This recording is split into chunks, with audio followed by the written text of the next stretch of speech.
ತೋಟಗಾರಿಕಾ ಇಲಾಖೆ ಮತ್ತು ಜಿಲ್ಲಾ ಪಂಚಾಯಿತಿ ವತಿಯಿಂದ ಮೈಸೂರಿನಲ್ಲಿ ಇಂದಿನಿಂದ 3 ದಿನಗಳ ಮಾವು ಮತ್ತು ಹಲಸು ಮೇಳ ಆರಂಭವಾಗಿದೆ.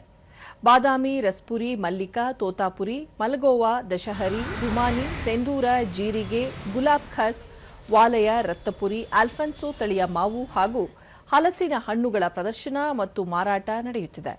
ರೈತರಿಂದ ನೇರ ಖರೀದಿಗೂ ಅವಕಾಶ ಕಲ್ಪಿಸಲಾಗಿದೆ.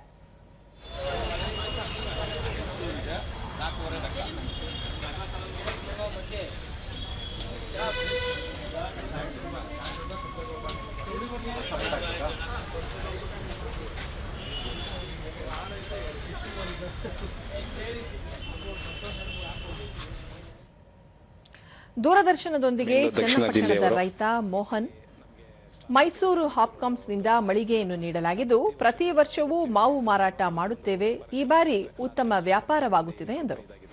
ಈ ಸತಿ ಸ್ವಲ್ಪ ನೋಡೋಣ, ಜನ ಬರ್ತಿದ್ದಾರೆ, ಮಳೆ ವಾತಾವರಣನೂ ಕಮ್ಮಿ ಇದೆ, ವ್ಯಾಪಾರ ಚೆನ್ನಾಗಾಗತ್ತೆ ಅಂತ ಅಂದ್ಕೊಂಡು ನಾವು ಭಾವಿಸಿದ್ದೀವಿ.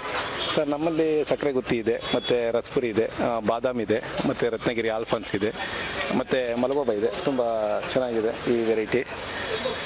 ಮಲಗೋಬಾ ಕೂಡ ಇದೆ ಈ ಸತಿ. ಗ್ರಾಹಕರಾದ ರಾಧಾಕೃಷ್ಣ, ವಿಶಿಷ್ಟ ತಳಿಯ ಮಾವಿನ ಹಣ್ಣುಗಳು ಬಹಳ ಸಿಹಿಯಾಗಿದ್ದು ಗಮನ ಸೆಳೆಯುತ್ತಿದೆ ಎಂದು ಹೇಳಿದರು. ಮೆಡಿಸಿನ್ ಎಲ್ಲ ಹಾಕಿ ಹಣ್ಣು ಮಾಡಲ್ಲ, ನ್ಯಾಚುರಲ್ ಹಣ್ಣು ಮಾಡ್ತೀವಿ ಅಂತಾರೆ. ಸೊ ಅದಕ್ಕೆ ಪರವಾಗಿಲ್ಲ, ನ್ಯಾಚುರಲ್ ಆಗಿರುತ್ತೆ ಹಣ್ಣು, ಧೈರ್ಯವಾಗಿ ತಗೋಬಹುದು ಅಂತ ಇಲ್ಲಿ ಬಂದು ಹೇಳ್ತೀವಿ. ಅದೇ ಪರವಾಗಿಲ್ಲ, ರೇಟು ಚೆನ್ನಾಗಿದೆ, ಏನಂತ ಜಾಸ್ತಿ ಅಂತ ಅನಿಸ್ತಿಲ್ಲ. ಕೃಷಿ ವಿಜ್ಞಾನಿ ಗಂಗಾಧರ ಹಿಪ್ಪರಗಿ, ಮೇಳದಲ್ಲಿ ಹಲಸಿನ ಹಣ್ಣುಗಳನ್ನು ಕೂಡ ಮಾರಾಟ ಮಾಡಲಾಗುತ್ತಿದೆ.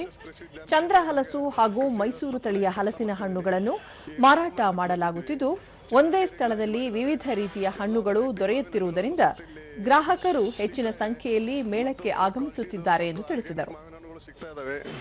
ಮಂಜುನಾಥ್ ಅಂಗಡಿಯವರು ಬಹಳ ಚೆನ್ನಾಗಿ ರೆಕಗ್ನೈಸ್ ಮಾಡಿದ್ದಾರೆ. ಭಾಳ ಖುಷಿ ಆಯ್ತು. ಮತ್ತು ಒಳ್ಳೆ ಹಣ್ಣುಗಳು ಸಹಿತ ಒಳ್ಳೆ ದರದಲ್ಲಿ ಸಿಗೋದ್ರಿಂದ ಇಲ್ಲಿ ಬಂದದ್ದು ಭಾಳ ಅಂದ್ರೆ ಭಾಳ ಖುಷಿ ಆಗೈತಿ. ಒಳ್ಳೆ ಆರ್ಗ್ಯಾನಿಕ್ ಮಾವಿನ ಹಣ್ಣು ಸಿಗ್ತದ, ಖರೀದಿ ಮಾಡ್ಕೊಂಡು ಹೊರಟಿದ್ದೀವಿ. ತೋಟಗಾರಿಕೆ ಇಲಾಖೆಯ ಹಿರಿಯ ಸಹಾಯಕ ನಿರ್ದೇಶಕರಾದ ಮಮತಾ, 3 ದಿನಗಳ ಮೇಳವನ್ನು ಸರಳವಾಗಿ ಏರ್ಪಡಿಸಿದ್ದರೂ 15ರಿಂದ 17 ತಳಿಯ ಮಾವಿನ ಹಣ್ಣುಗಳ ಮಾರಾಟ ನಡೆಯುತ್ತಿದೆ. ಉತ್ತಮ ಸ್ಪಂದನೆ ವ್ಯಕ್ತವಾಗುತ್ತಿದೆ ಎಂದು ತಿಳಿಸಿದರು. ಸುಮಾರು 3 ಜಿಲ್ಲೆಗಳಿಂದ, ಅಂದರೆ ಮೈಸೂರು, ಮಂಡ್ಯ ಹಾಗೂ ರಾಮನಗರ ಜಿಲ್ಲೆಯ ರೈತರುಗಳು ತಮ್ಮ ಹಣ್ಣುಗಳನ್ನು ತಂದಿದ್ದಾರೆ. ನಾವು ಸರಳವಾಗಿ ಮಾಡಿದ್ರೂ ಹಣ್ಣುಗಳಿಗೆ ಏನು ಕೊರತೆ ಇಲ್ಲ. ಸಾಕಷ್ಟು 15ರಿಂದ ಸುಮಾರು 17 ವೆರೈಟಿ ಹಣ್ಣುಗಳು ಬಂದಿವೆ. ಎಲ್ಲ ಭಾಳ ಇಂಟ್ರೆಸ್ಟ್ ಆಗಿ ವ್ಯಾಪಾರವನ್ನು ಮಾಡ್ತಾ ಇದ್ದಾರೆ.